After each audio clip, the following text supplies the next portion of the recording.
Thank you. We have some developing news. A grand jury has indicted former President Donald Trump, and this morning he is in talks with the Manhattan District Attorney's Office to surrender himself. This marks the first time a former sitting president has ever faced criminal charges. This comes after a years-long investigation involving hush money payments to porn star Stormy Daniels ahead of the 2016 election. No one knows what evidence the grand jurors have been sent or what charges Trump is facing. That is because that indictment is under seal until he's arraigned. We do know the grand jury has heard from Trump's former attorney, Michael Cohen, who told the jury he wrote the check to Daniels at Trump's direction.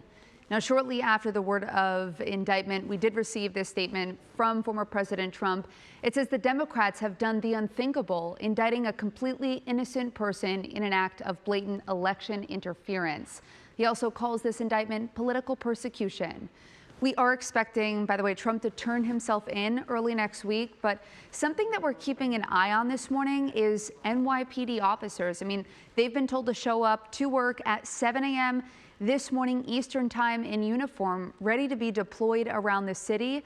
Trump summoned his supporters to protest after claiming that he was going to be arrested last week.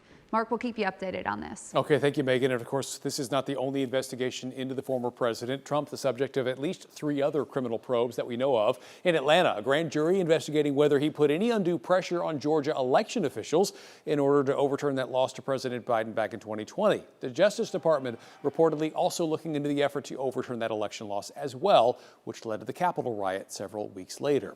And federal prosecutors looking into why he was in possession of classified documents after leaving the White House. It should be noted that those documents, or documents like that actually, were also found at President Biden's home and private office too. Of course, we expect this story to continue developing over the next few days, so be sure to stay with WFAA for the latest.